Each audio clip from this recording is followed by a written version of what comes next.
नमस्कार फरीदाबाद, मैं सौरभ भारद्वाज और एक बार फिर आप सभी के साथ लाइव हैं। माफ कीजिएगा, कुछ तकनीकी कारणों से लाइव डिस्कनेक्ट हो गया था।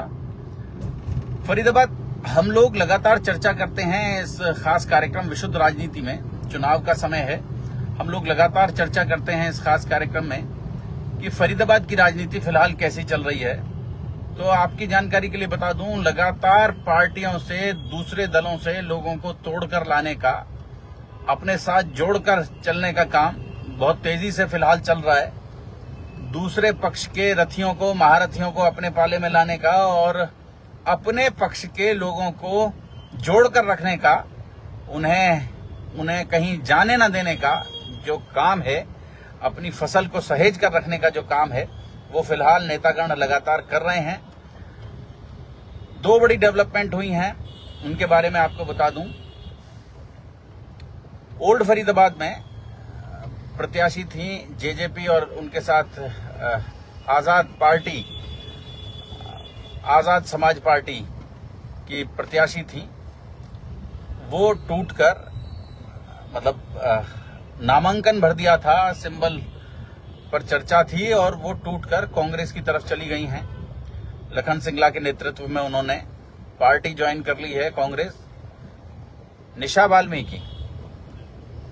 दूसरा बड़ा डेवलपमेंट हुआ है एनआईटी 86 में। वहां पूर्व पार्षद जयवीर खटाना बीजेपी में चले गए हैं, जबकि पूर्व पार्षद जो बीजेपी में थे सुरेंद्र अग्रवाल, उन्होंने अपना समर्थन जो है वो नगेंद्र भडाना को दे दिया है। तो ये बड़ी डेवलपमेंट्स वहां फिलहाल देखने को मिल रही हैं। हालांकि इस सब का आने जाने का कोई विशेष प्रभाव वहां विधायक नीरज शर्मा की मजबूत स्थिति पर नहीं पड़ रहा है, क्योंकि विपक्ष लगभग बटा हुआ है और एक दल से दूसरे दल में आने जाने से लोगों को कोई खास फर्क नहीं पड़ने वाला है।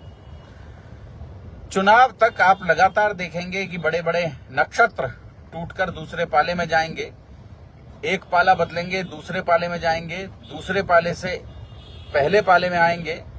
कई लोग बताएंगे कि ये हमारी घर वापसी है, कई लोग बताएंगे कि हम तो पहले से ही इन नीतियों का समर्थन करते थे। आज भी अमित शाह की रैली है और थोड़ी देर में आपको दिखाएंगे बड़ी तादाद में एक बड़े राजनीतिक दल का सूपड़ा साफ होने जा रहा है फरीदाबाद में। शब्द इस्तेमाल कर रहा हूं फरीदाबाद में, एक बड़े राजनीतिक दल का सूपड़ा साफ होने जा रहा है फरीदाबाद में। और आम आदमी पार्टी में बड़ी टूट होने वाली है आज, आप देखेंगे अमित शाह की रैली में। कुल मिलाकर ये कि लगातार अपने पक्ष को मजबूत करने की कोशिश में तमाम दल जुटे हैं और उसी तोड़फोड़ के दौरान अपने पाले में लोगों को लाने का, लोगों को अपने पक्ष में जोड़ लेने का और फिर सभी लोगों को ये बताने का कि ये फलां जी भी, फलां नेताजी भी हमारे यहां आ गए हैं। गौ भक्त विपुल कौशिक जी हैं, नीरज शर्मा जी ब्राह्मण कोटे से डिप्टी सीएम बनने जा रहे हैं कांग्रेस में। अब कौन कौन बनेगा ये तो खैर भविष्य में वक्त बताएगा, लेकिन इतना तय है कि विधायक का जो चुनाव है वो बड़े मार्जिन के साथ नीरज शर्मा एनआईटी 86 में निकाल रहे हैं। उनकी स्थिति खासी मजबूत है और चूंकि विपक्ष वहां एनआईटी 86 में बटा हुआ है फरीदाबाद। जसवंत सिंह जी हमारे साथ हैं, तरुण नासा जी हमारे साथ हैं, संजीव भाटिया जी भी हमारे साथ हैं और कई सारी सीटों को लेकर जो सर्वे आ रहे हैं वही जो हम बार बार आपसे बात कर रहे हैं। 3-6 की जो स्थिति बताई जा रही है कि फरीदाबाद लोकसभा क्षेत्र में 6 सीटों में कांग्रेस और 3 सीटों में अभी फिलहाल, अगर आज 17 सितंबर 2024 की बात करें तो 3 सीटों पर भाजपा और 6 सीटों पर कांग्रेस बढ़त बनाए हुए है।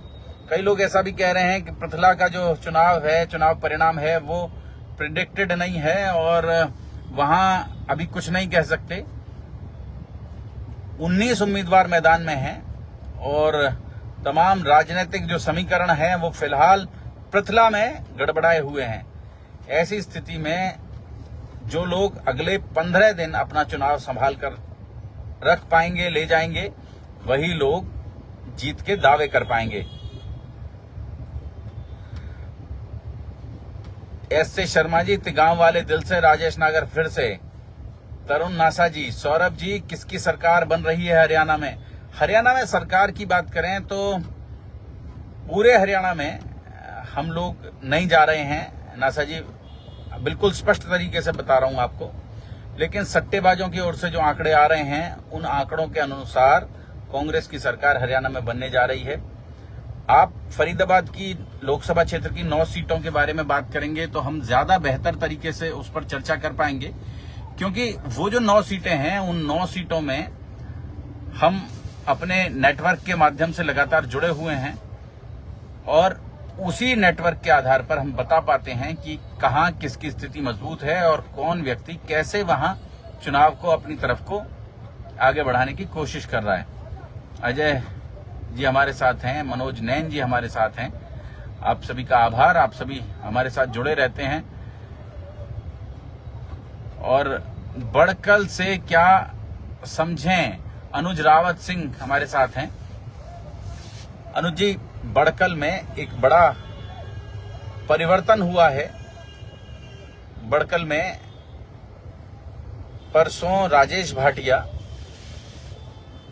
अच्छा खासा कद है राजेश भाटिया का, बहुत सारे सामाजिक संगठनों से जुड़े हुए हैं, व्यापार मंडल से जुड़े हुए हैं, व्यापार मंडल के भी प्रधान हैं, जेजेपी के जिलाध्यक्ष रहे, और उन्होंने एक सामाजिक कह लें समर्थन जो है वो विजय प्रताप को दिया है।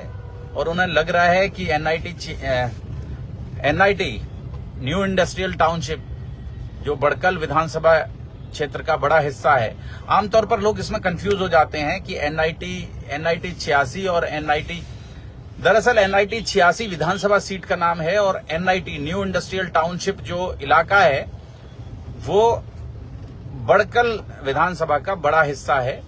और आमतौर पर जब विभाजन के समय विस्थापित आए थे तो उन्हें इसी इलाके में बसाया गया था।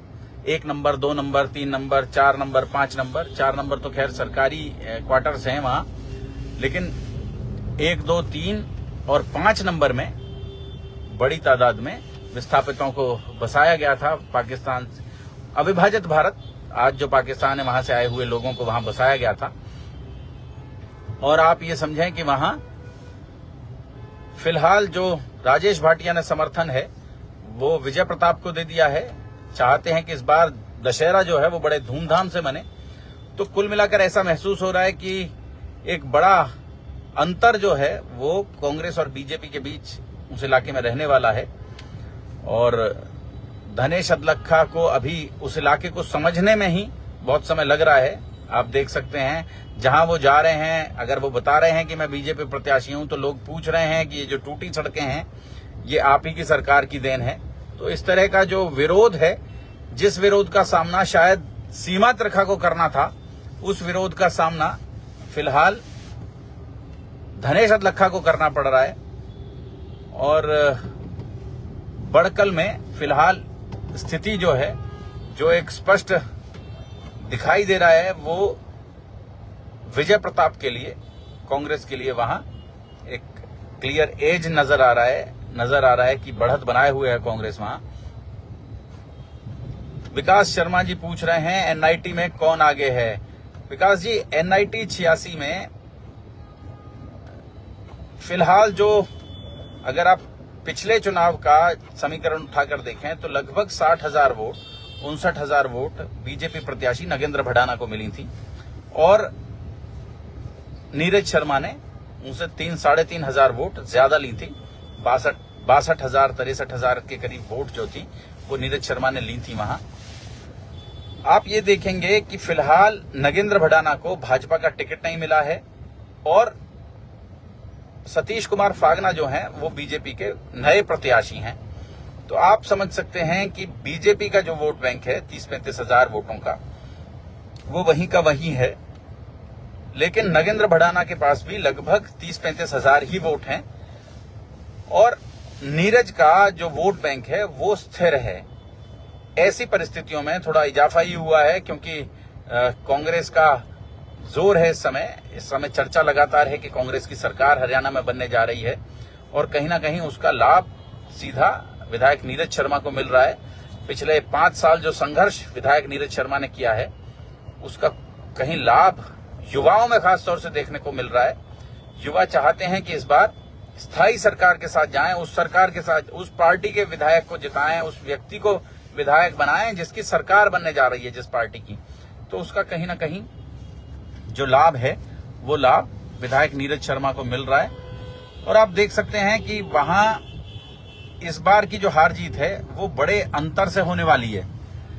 जो पहले 5-7 हजार में सिमट जाता था, जो हार जीत जो सिमट जाती थी NIT 86 में, वो इस बार जो हार जीत है वो बड़े अंतर से होने वाली है, ये आप देखेंगे। और लगातार नीरज शर्मा टीम पंडित जी की ओर से इस अंतर को और बड़ा करने की कोशिश की जा रही है कि किसी तरह से इस अंतर को बड़ा किया जाए। जी महेश शर्मा जी, होडल में लगातार जो चर्चा है, लगातार जो खबरें आ रही हैं, क्योंकि लोगों को महसूस भी हो रहा है कि कांग्रेस की सरकार आ रही है और पार्टी के प्रदेश अध्यक्ष उदय भान वहां खुद चुनाव मैदान में हैं।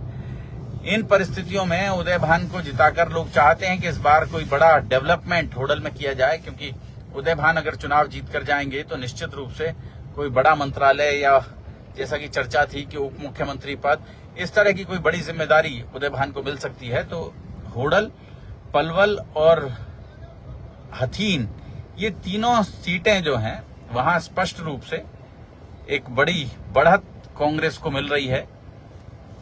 ये अभी तक का हमारा जो आकलन है। तरुण नासा जी, फरीदाबाद 89 में 50-50 चांस हैं अभी भी। तरुण जी, 89 की जो स्थिति है आप ये समझ लें कि पिछले 5 साल जनता के बीच लखन कुमार सिंगला ने अपनी उपस्थिति दर्ज कराई है, लेकिन विपुल ने लोगों के मनों में जगह बनाई है। ये 2 चीजों का जो चुनाव है, और हमने तो उस दिन भी लिखा था, शायद आपने पढ़ा होगा, कि फरीदाबाद जो है फिलहाल धर्म संकट में है कि किसके साथ जाए। विपुल के रूप में एक अच्छे नेता को देखते हैं, उनको लगता है कि एक बड़ी शख्सियत है विपुल गोयल, और ओल्ड फरीदाबाद ये मानता है कि विपुल गोयल बड़ी शख्सियत हैं और वो CM मटेरियल भी हैं। और कहीं ना कहीं उनका जो प्रोफाइल है विपुल गोयल का, वो बहुत बड़ा प्रोफाइल है। वो अपने साथ अपने समर्थकों को कहीं ऐसी जगह भी जोड़ सकते हैं जहां आमतौर पर लोगों को लगता है कि उनके कोई काम फंस गए हैं, राष्ट्रीय स्तर पर उनके कुछ काम फंस गए हैं, उनमें भी विपुल गोयल कहीं ना कहीं साथ नजर आते हैं। कल ऑटो रिक्शा यूनियन के प्रधान शिव कुमार दुबे से बात हो रही थी, तो उनका भी यही कहना था कि विपुल गोयल कहीं ना कहीं लोगों के बीच 5 साल कोई नहीं नजर आए, लेकिन लोगों के मन में जो उनके प्रति जगह है वो वाकई बहुत बड़ी है। और फील्ड में नहीं थे, लेकिन लोगों के चुपचाप काम कर रहे थे, लगातार लोगों के साथ अपने संबंधों को बनाए हुए थे विपुल गोयल। लखन कुमार सिंगला 5 साल नजर आए, फील्ड में नजर आए, लोगों को मिलते जुलते नजर आए, और जिसको कहते हैं कि सुख दुख में शामिल होना, रस्म पगड़ी 13वीं में आपको अक्सर दिखाई दिए होंगे। लेकिन चुनाव इन दोनों के बीच है, और बड़ी बात यह है कि कहीं ना कहीं आप सेक्टर्स की तरफ निकलें तो वहां आपको विपुल गोयल के समर्थक ज्यादा नजर आएंगे। आप ओल्ड में निकलें तो वहां आपको लगभग बराबर बात कहते हुए नजर आएंगे लोग, दोनों के लिए। और झुग्गी बस्तियों का तो आपको पता है कि वहां पैसा भी चलता है, वहां मदिरा भी चलती है, वहां सब तरह का चुनाव होता है। तो कुल मिलाकर ये कि चुनाव दिलचस्प है, ओल्ड फरीदाबाद में है, लेकिन एक हल्का सा एज जो है वो कहीं ना कहीं विपुल गोयल के लिए है। और चेतन जी, किसकी सरकार बन रही है फरीदाबाद में? फरीदाबाद में अगर हम जिले की बात करें तो 6 सीटों में से 3 बीजेपी, 3 कांग्रेस के पास जा रही हैं, ऐसा स्पष्ट रूप से देखने में आ रहा है। तिगांव से ललित नागर जीत रहे हैं, ये थोड़ा सा इसमें हम कहेंगे कि इसमें थोड़ा करेक्शन करने की जरूरत है। शुरुआती जो सहानुभूति एक दिन दिखी थी, उसके बाद जिस दिन टिकट अनाउंस हुए थे कांग्रेस के, उस दिन दिखी थी एक हल्की सी सहानुभूति, लेकिन अब वो ललित नागर के लिए वो जो सहानुभूति लहर है वो कहीं ना कहीं गायब हो गई है। और अभी लोगों को ये महसूस हो रहा है कि देखना पड़ेगा कि किसे जिताकर भेजना है। कुल मिला के ये कि गौतम झा जी 89 से किसे समझें, सिंगला जी या गोयल साहब, आपकी प्रेडिक्शन क्या कहती है? मैंने कहा ना कि अभी थोड़ी देर में आप ये समझें कि विपुल गोयल के प्रयास से आम आदमी का पूरा सुपड़ा फरीदाबाद में साफ होने जा रहा है। थोड़ी देर में आपको सूचना मिलेगी, थोड़ी देर में आप देखेंगे कि एक बड़ा डेवलपमेंट हुआ है। और वो जो आम आदमी पार्टी के तमाम पदाधिकारी पार्टी छोड़कर, पूरा का पूरा संगठन पार्टी छोड़कर बीजेपी में शामिल होता हुआ नजर आएगा। अभी बस थोड़ी ही देर में ये सब होने वाला है। तो आप कहीं ना कहीं ये देखेंगे कि माहौल ओल्ड फरीदाबाद में एक बार फिर भाजपा के पक्ष में लगभग बन रहा है। और आपको भी क्या लग रहा है, आप भी हमें बताइएगा।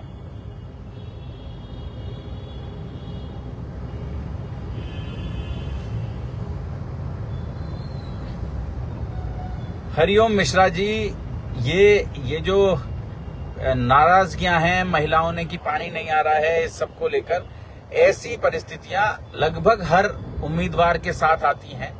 हर विधानसभा क्षेत्र में आप जाएंगे तो वहां हर व्यक्ति जो वोट मांगने के लिए जा रहा है उसको ऐसी ही परिस्थितियों से दो चार होना पड़ता है, क्योंकि जन समस्याएं इतनी ज्यादा हैं, उन समस्याओं से दो चार होना पड़ता है। लेकिन आप ये सोचकर हैरान रह जाएंगे कि ये जिन कारणों से लोग उम्मीद कर रहे हैं कि विधायक कुछ करें, वो कारण दरअसल निगम पार्षदों के हैं। अगर आपके मोहल्ले में पानी नहीं आ रहा तो इसकी जिम्मेदारी जो है वो निगम पार्षद की है, विधायक की नहीं है। लोगों को दरअसल ये समझ नहीं आता है कि जो उनका चुनाव है, उनके जो चुने हुए प्रतिनिधि हैं वो काम क्या करते हैं, सांसद क्या करता है, विधायक क्या करता है, पार्षद क्या करते हैं। और जब तक जनता इन सबको नहीं समझेगी तब तक जनता को दुख भोगने पड़ेंगे।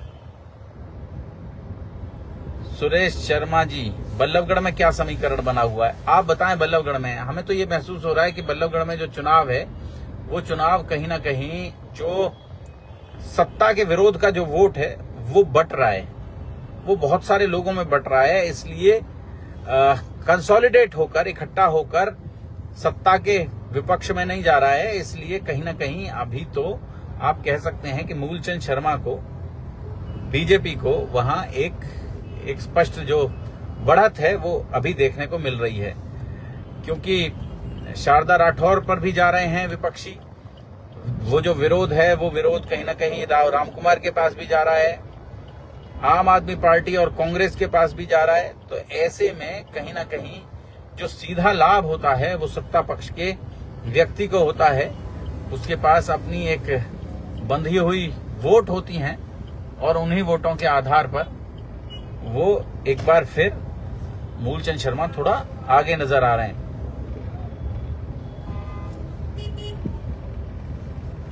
जी, तो फरीदाबाद जोड़ेंगे आपको शहर की ऐसी ही और राजनीतिक चर्चाओं के साथ।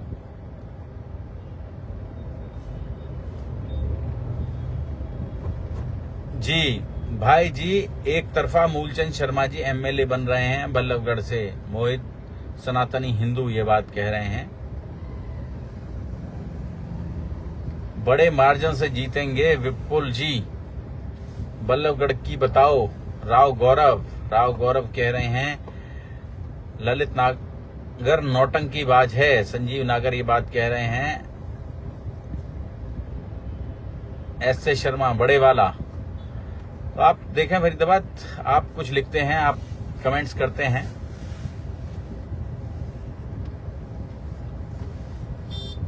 गौतम झा जी, संकेत अच्छे नहीं हैं। मैंने फिर कहा, आम आदमी पार्टी की परिस्थितियां बिगड़ने वाली हैं। आतिशी को मुख्यमंत्री पद सौंपेंगे। लेकिन उससे भी बड़ी बात यह है कि फरीदाबाद की अगर बात करें तो अभी थोड़ी देर में 1-1.5-2 घंटे के भीतर भीतर आप देखेंगे कि वो जो सुपड़ा है पार्टी का यहाँ जिला स्तर पर, वो साफ हो गया है। और जोड़ेंगे फरीदाबाद आपको शहर की ऐसी ही और तमाम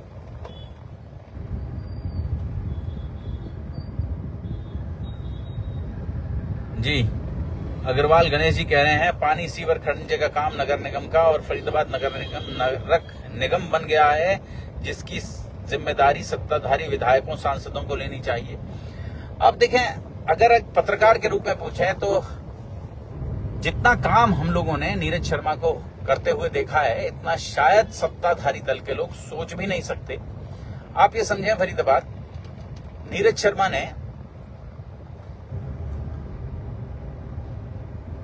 शर्मा ने नगर निगम की जो बैठक होती है उसमें सांसद और विधायक भी पदेन सदस्य होते हैं। मतलब आप समझ रहे हैं कि वो पार्षद होते हैं।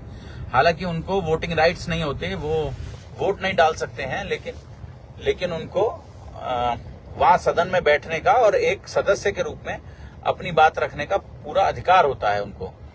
और आप ये देखें कि विधायक नीरज शर्मा के अलावा कोई एक सिंगल विधायक ऐसा नहीं था, सांसद ऐसे नहीं थे जिन्होंने कभी नगर निगम की बैठक अटेंड की हो और अपने कोई सुझाव रखे हों। केवल और केवल नीरज शर्मा ने वो तमाम बैठकें अटेंड की नगर निगम की, और उसके बाद उन्होंने अपने विचार रखे, अपने सुझाव भी रखे। प्रदेश स्तर पर भी बार बार नीरज शर्मा ने चीजों को, लोगों को सरकार के भ्रष्टाचार के बारे में बताया, और हमें ये महसूस होता है कि एक विधायक के रूप में जैसा काम किया जाना चाहिए था, नीरज शर्मा ने उससे कहीं बेहतर ही काम किया है। इसलिए आप देखेंगे कि बार बार मीडिया में, सोशल मीडिया में नीरज शर्मा को लगातार प्रसारित किया जाता रहा। जोड़ेंगे फरीदाबाद आपको शहर की ऐसी और महत्वपूर्ण राजनीतिक चर्चाओं के साथ। बहुत बहुत धन्यवाद।